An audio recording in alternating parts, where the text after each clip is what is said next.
Do it. You scrolled on this video to do it. Alright, so boom, wagwan, bro. Welcome back to another installment of Edutainment. How y'all doing today? Hopefully you're doing more and saying less. Like I've said time and time again, it is rarely, never, it's rarely about how much money you make necessarily, but how much of it you're able to save and invest, whether it be into the stocks or into yourself or into a business that will ultimately make you money, right? It is whatever you're spending money on or whatever you're putting money into. Is it making you more money? Is it making you healthier? Or is it improving your relationship? If it's not doing any one of those things, or it's not helping someone else in some one way or another, then for the most part, it's a waste. Know your fucking place, trash.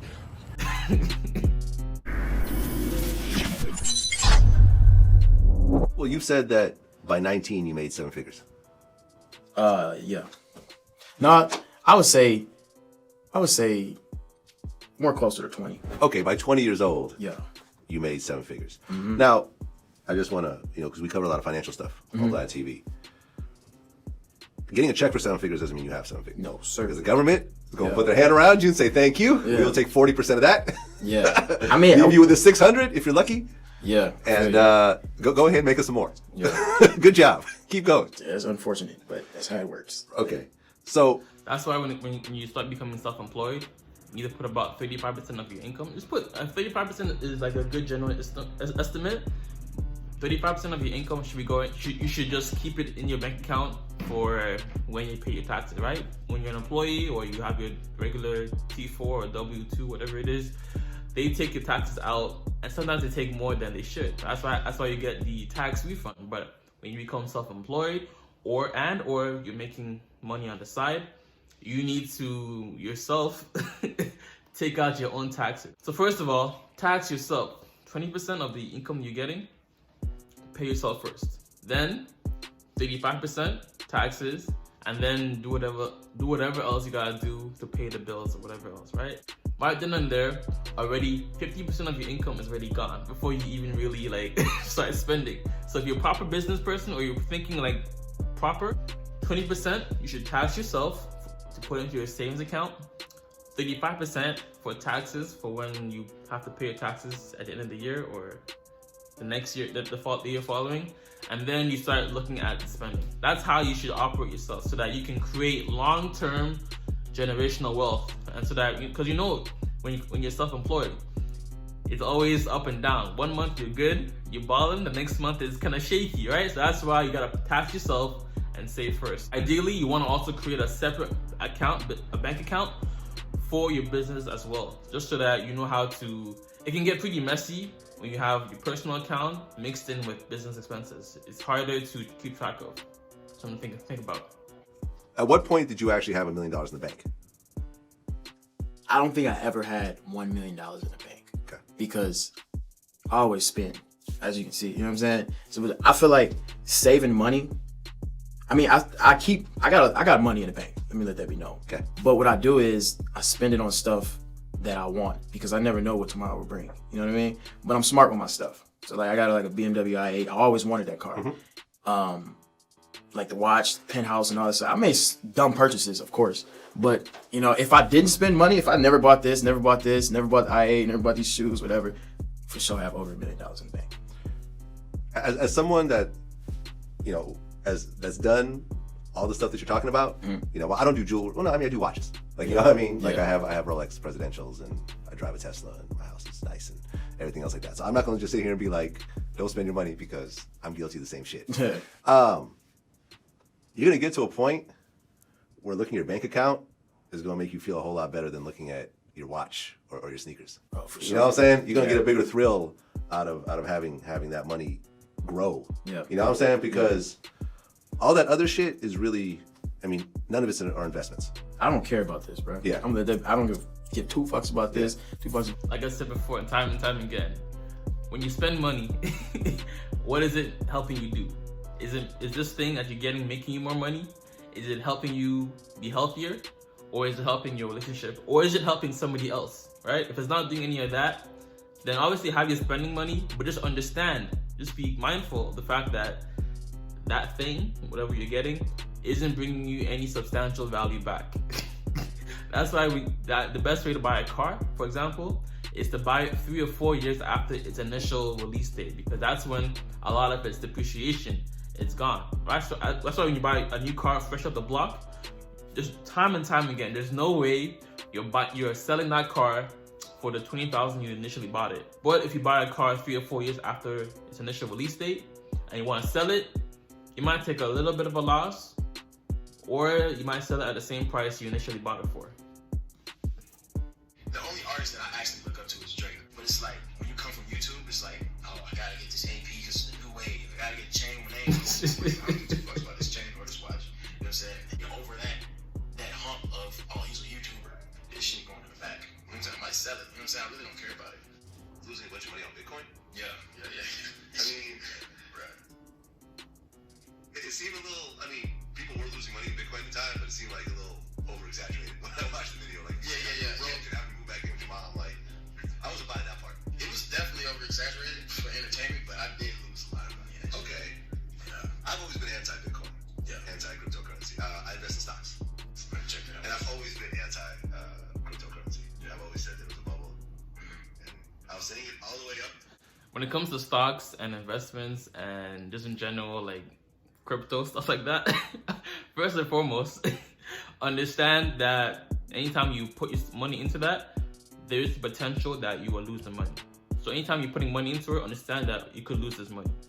The money that you're already building up in that stock portfolio, or the money that you're investing. That's why it's also always important to play the long tail game rather than the short-term profits. But before you even get to the stocks, right? These are the foundational levels of building wealth. First, have $1,000 saved up in your savings account. Then pay off all your debts. Then you should start investing. That's how you go up in terms of the financial ladder or financial like building blocks.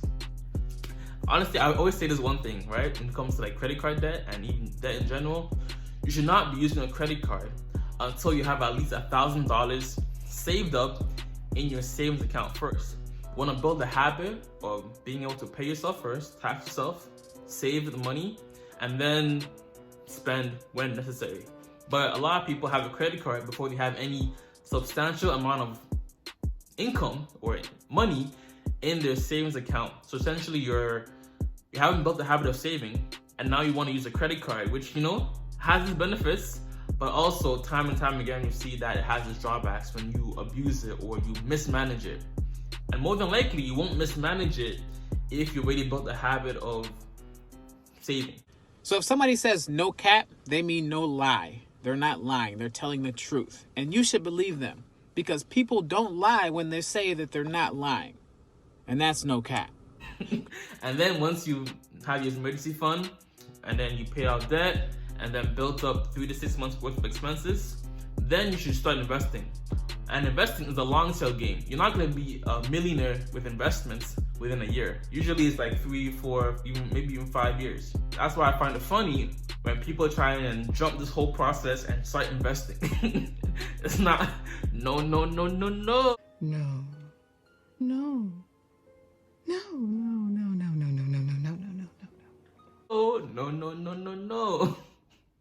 December, then when it went from 19,000 to like 5, I'm like, told y'all. Yeah. So you bought a bunch of Bitcoin. Man, yeah, I did the dumbest shit. I didn't know nothing about it, to be real. Okay. I was just riding the wave, downloaded Coinbase, and I spent a lot. It was probably like $20,000, and it was 16,000. That's how much the Bitcoin was. So now that shit is like, you know what I'm saying? So you spent 20,000 when it was at 16. Yeah. So then basically it went down to like 10,000 or even less at Yeah. one point. Yeah. So I lost. So you didn't ruin yourself, but No, I'm good. you lost 10 G's. Yeah. No. I mean, I spent more money. I did Litecoin. You know Oh, what I'm saying? okay. I You went all over. Yeah. I just thought I was an investor for a second, but I wasn't. So you know what I'm saying? I lost some money. Well, the thing about investing, when you talk about cryptocurrency, it's not really an investment. It's more of a speculation. Yeah. You see what I'm saying? Because you invest in a company like Amazon, and Amazon's making money every day. Yeah. You know what I mean? Like, while we're talking, Amazon has made millions of dollars. Yeah. Right? They're buying and selling shit. They're advertising. They're making money. Yeah. And every 3 months, they announce exactly how much they make. And if it's good, the price goes up. And if it's not so good, then the price will go down. But it's based on something. Yeah. You know, like having a farm. You can invest in a farm. The farm is going to be generating strawberries, you know, throughout the year. When you have Bitcoin, the only thing that makes it go up and down is that someone wants to pay more for it. Yeah. And when the hype was there, everyone wanted it. And then when the hype went away, so how much did you lose? I probably lost a total of maybe like $40,000, something like that. It's a hard pill to swallow. That's a lot, man. That's a lot. Anything you buy, like anything in general, when it comes to business expenses or whatever it is, just assume you've lost the money and you'll be better for it in the end, right? And I found myself whenever I bought like courses, online courses or whatever it is, or programs, I always, and especially when it comes to when it was pertaining to money making programs, I was always calculating how much money I would make to make up for that program. So if you want to buy a make money online program, whatever it is, have the money already in your bank account for it, rather than assuming you'll make that money back later on, right? So you don't want to compromise your financial situation for speculation or the hope that you'll make that money back, right? Have the money, spend it, assume you lost it, but put in the effort to make that program work for you. It's a hard pill to swallow. Yeah, it's all good though. I'm chilling. So did you sell out everything at that point? No, fuck no. Oh, you still have it? Yeah, it's still in there. I believe, because it's a bubble, right? It's gonna come back around eventually. Not always. You're right. It's cool, it's cool. Not always. I'm gonna hope that it is though. You ever heard of the world's first bubble is called the tulip bubble? You heard about it? It's like the 1600s. It happened in the Netherlands, where suddenly these like colorful tulips became the biggest thing. Yeah. People just kept rising. You know, the tulips were going for $1, then $5, then $10, then $1,000, then $10,000, and people were like going crazy and like taking out mortgages to buy tulips and like that type of shit. And then at one point at an auction, this really high-priced tulip didn't sell, and suddenly everyone started to dump. Damn. And then entire fortunes were lost. The tulips never came back. People realized just some dumb flowers. Damn. Yeah, I don't even know what a Bitcoin is, to be real. Yeah, man. This is the problem with, and you know, I think the biggest problem with people in a situation like yours is that when they lose a bunch of money in an investment, you know, once they get out of it, they never want to invest ever again. They think all investments are scams. Yeah, I know, right? I got a few like investments account with like Chase and all that. So Okay. I know what I'm doing. I want to get more into stocks though, but the Bitcoin shit, I'm gonna just leave my money in there and see what happens. I mean, But yeah, man, that is essentially the process of making money or losing money or saving money. Tax yourself first, always 20%. Then especially if you're self-employed, save 35% of any income you're getting, whether you make OnlyFans or Patreon or YouTube, whatever it is. 35% of that income, put it in your bank account, leave it there, don't touch it, because the tax man will come calling to collect, and then deal with all your other fixed expenses, and then go about your fun spending. That's essentially how you gradually build wealth long term, right? Usually what they say, the faster you get your money, the faster you lose it. On top of that, you may not always be making the same amount of money you're currently making. So having the savings account, the emergency fund in there will serve its purpose in the event that something happens, or, you know, God forbid. But yo, God bless, much love, peace, and joy. Namaste. Always remember, if it doesn't feed you, don't water it. And too much of any good thing is good for nothing. Alright, fam. Deuces. Pain overflowing and my phone keep ringing. Brother dead on the corner, wish we could hang again. Street light, road running, man, this shit chose me. Brother dead on the corner, man, this shit froze me. You don't see